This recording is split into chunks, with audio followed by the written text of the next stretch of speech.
videoនេះគឺឆ្លើយតបរបស់ប្រុសនេះគាត់ចង់បានទិន្នន័យជាលេខនៅក្នុង Excel បាទនៅពេលដែលគាត់បញ្ចូលទិន្នន័យទៅ3ខ្ទង់គឺមានដកឃ្លាមួយបាទហើយជាលេខខ្មែរតោះឥឡូវយើងចូលធ្វើទាំងអស់គ្នាអញ្ចឹងយើង select នៅលើចំនួន cell ដែលយើងចង់បានមកឧទាហរណ៍ប៉ុណ្ណឹងអញ្ចឹងចុច mouse ស្ដាំយក format cell custom ហើយកន្លែង general នេះគឺយើងលុបវាចោលមកអញ្ចឹងដោយសារយើងចង់បានលេខសកលទៅជាលេខខ្មែរខ្ញុំប្រើប្រាស់លេខកូដនោះគឺគ្នាបើកដុល្លារដក 12453 យ៉ានេះគឺជាលេខកូដដែលយើងអាចបំលែងពីលេខសកលទៅជាលេខខ្មែរអញ្ចឹងខាងក្រោយនេះគឺជាទម្រង់ format ដែលយើងចង់បានអញ្ចឹងដោយសារយើងចង់បាន3ខ្ទង់គឺ comma ឬក៏ដកឃ្លាមួយអញ្ចឹងយើងឲ្យកំណត់ចំនួនខ្ទង់យើងអាចអូតូបានអញ្ចឹងបងប្អូនអាចប្រើទង់ឈូក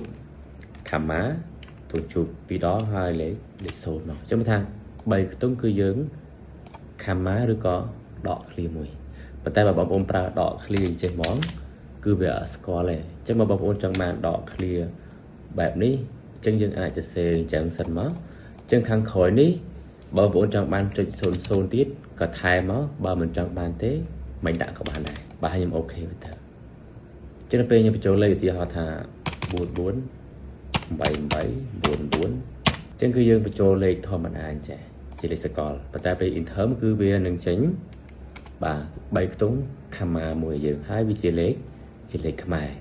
ប៉ុន្តែគោលដៅរបស់យើងគឺយើងចង់បានសញ្ញាដកឃ្លាអត់ចង់បានសញ្ញា comma ទេអញ្ចឹងបងប្អូនអាចទៅដូរ option របស់ Excel បន្តិចមកប៉ុន្តែបើយើងដូរ option ដូរពី comma ទៅជាដកឃ្លាគឺគ្រប់ឯកសារទាំងអស់ដែលប្រើប្រាស់ Excel គឺវាដូរពី comma ទៅដកឃ្លាទាំងអស់ហើយ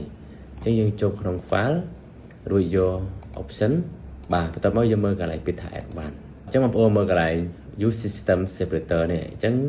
ជាទូទៅគឺយើងប្រើសញ្ញា comma នៅពេលដែលខ្ទង់ពាន់ណាបើ3ខ្ទង់កាត់ពីមួយគឺយើងប្រើ comma ប៉ុន្តែបើបងប្អូនចង់ប្រើសញ្ញាអីផ្សេងខុសពីសញ្ញា comma យើងអាចដោះ tick លេខចេញមកយើងអាចដូរបាននេះខាងក្រោមនេះគឺ thousand separator នេះអញ្ចឹងតើបងប្អូនចង់ជំនួសដល់ប្រើសញ្ញាអីវិញ comma សញ្ញាដកឬក៏សញ្ញាដកឃ្លីឬអីគឺយើងអាចដូរបានកន្លែងហ្នឹងបាទអញ្ចឹងខ្ញុំប្រើសញ្ញាដកឃ្លីចុះយ៉ាដកឃ្លីមួយទៅហើយកន្លែងនេះគឺជាកន្លែងយើងសម្រាប់កំណត់ចំនួនទូរស័ព្ទខាងក្រោយហ្នឹងអញ្ចឹងយើងប្រើចុចធម្មតាហ្នឹងហើយបាទខ្ញុំអូខេទៅអញ្ចឹងវានឹងដូរទៅជា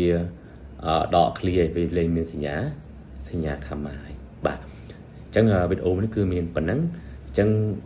បងប្អូនអាចជួយ like និងជួយ share ម្នាក់មួយផងបាទសូមអរគុណ